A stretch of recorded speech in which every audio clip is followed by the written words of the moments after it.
اللہ تعالیٰ ارشاد فرماتے ہیں کہ کیا اللہ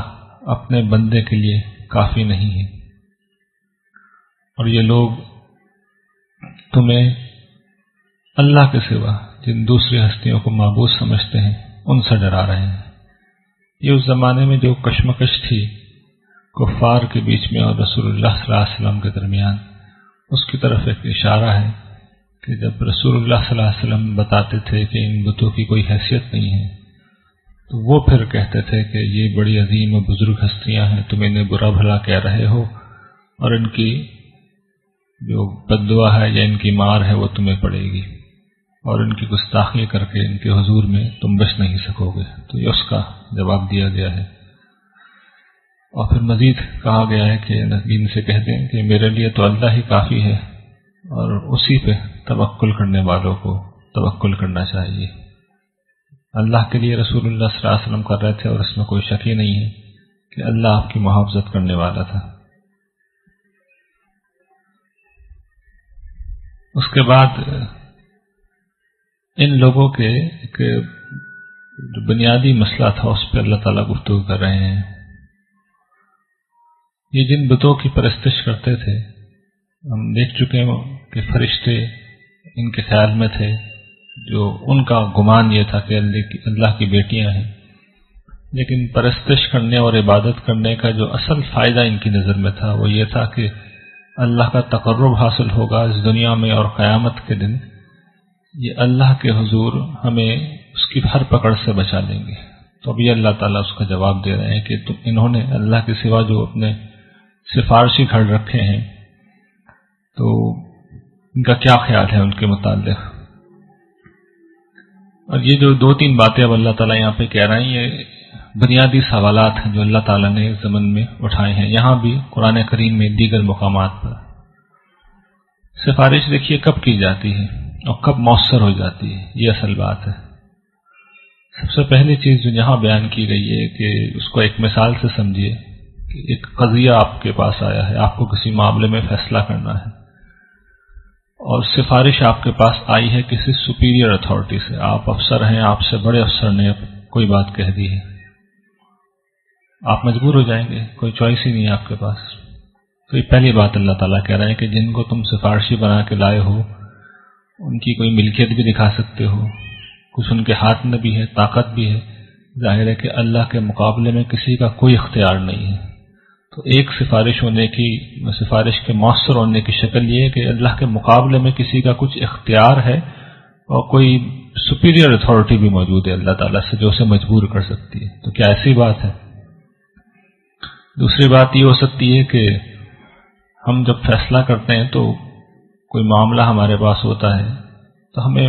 پورے معاملے کی یا تو سمجھ نہیں آتی یا ہمارے پاس علم نہیں ہوتا، ایک شکل یہ ہوتی ہے۔ تو کوئی دوسرا آدمی آ کے ہمیں بتاتا ہے، جیسے آپ نے اگر دیکھا ہو عدالتوں میں کوئی فیصلہ جب کیا جا رہا ہوتا ہے تو جج کو تو نہیں پتا ہوتا کہ کیا ہوا،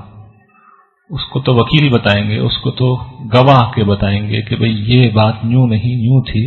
اور معاملہ اس طرح ہوا تھا۔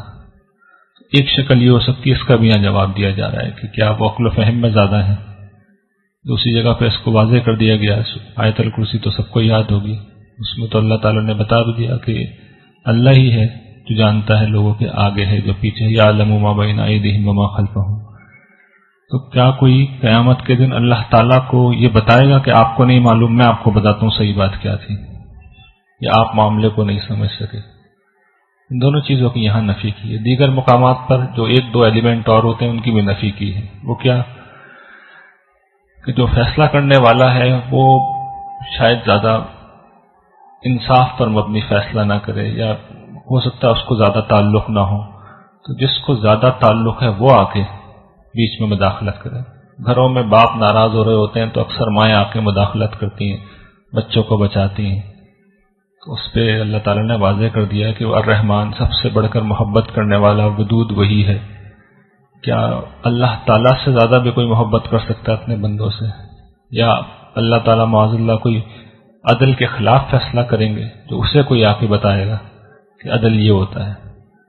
تو جتنی ممکنہ چیزیں ہو سکتی ہیں قرآن نے مختلف مقامات پر ان کی نفی کی ہے۔ یہاں پہ بھی ان میں سے شروع کی دو چیزوں کی نفی کی گئی ہے، اور پھر یہ بتا دیا گیا ہے کہ سفارش کا سارا اختیار اللہ کے ہاتھ میں ہے، ہر چیز اسی کے پاس ہے، اسی کے اختیار میں ہے۔ قرآن نے اس کو نفی کہیں نہیں کی ہے، یعنی بالکل یا نفی قرآن نے نہیں کی ہے، اس کو مانا ہے، اور جس طرح مانا ہے اس سے محسوس ہوتا ہے کہ اس کا تعلق نجات کے کسی ضابطے سے نہیں ہے، یعنی سفارش یا شفاعت کا نجات کے کسی ضابطے سے کوئی سرے سے تعلق نہیں ہے، یہ اللہ تعالیٰ کا ایک خصوصی کرم ہے، اور اس کا مجرم سے بھی کوئی تعلق نہیں ہے۔ اللہ تعالیٰ اپنے علم، حکمت، قدرت، رحمت کی بنیاد پر اگر کسی شخص کی معافی کا کسی مرحلے پہ بھی فیصلہ کریں گے تو اس میں ایک چیز وہ یہ کر لیں گے کہ کسی صالح آدمی کو اس وقت بلا کے اس سے پوچھ لیں گے کہ اس کے بارے میں کوئی کلمہ خیر کہہ سکتے ہو، کوئی چیز تم جانتے ہو اچھی بات اس کے بارے میں، اگر اس نے بتا دی تو اللہ تعالیٰ ایک گویا کہ اس کی عزت افزائی کر رہے ہوں گے۔ جن لوگوں سے پہلے ہی وہ بہت محبت کرتے ہیں، صالح بندے، ان کے لیے عزت افزائی کا سامان ہے۔ اس میں مجرم کے لیے کوئی خوف نہیں ہے، یہ نہ سمجھیے کہ اس کو کوئی معافی مل جائے گی، اس نے تو جتنی سزا بھگتنی ہوگی وہ بھگت چکا ہوگا۔ اس میرٹ کے بعد وہ میرٹ کی بنیاد پہ مستحق ہو گیا ہوگا کہ اب اسے چھوڑ دیا جائے، اگر چھوڑنا اس کے لیے کوئی امکان ہوا تو تب یہ ہوگا، ورنہ عدل کا ضابطہ پورا قرآن بتانے یہی آیا کہ ایمان لاؤ، عمل صالح کرو، اور پھر اللہ نے کس کس طرح سے گارنٹی کیا ہے۔ اللہ سے بڑھ کر سچا کون ہے، اس سے بڑھ کر اپنی بات کا پکا کون ہے؟ یہ اللہ کا وعدہ ہے، یہ وعدہ ہے جس پہ تم اللہ کے یہاں پوچھ سکتے ہو اللہ تعالیٰ سے، تو اس طرح تو اس نے یقین دہانی کرائی ہے۔ آپ کا کیا خیال ہے وہ ان ساری باتوں کی نفی کر دے گا؟ ایمان لائیے، عمل صالح کیجیے، اور اطمینان رکھیے کہ اللہ تعالیٰ درگزر کا معاملہ کریں گے۔ اللہ تعالیٰ پھر مزید فرماتے ہیں کہ اسی کے ہاتھ میں ساری شفاعت ہے، اور وہ اسی کے ہاتھ میں آسمان و زمین کی بادشاہی ہے، تم اسی کی طرف لوٹائے جاؤ گے۔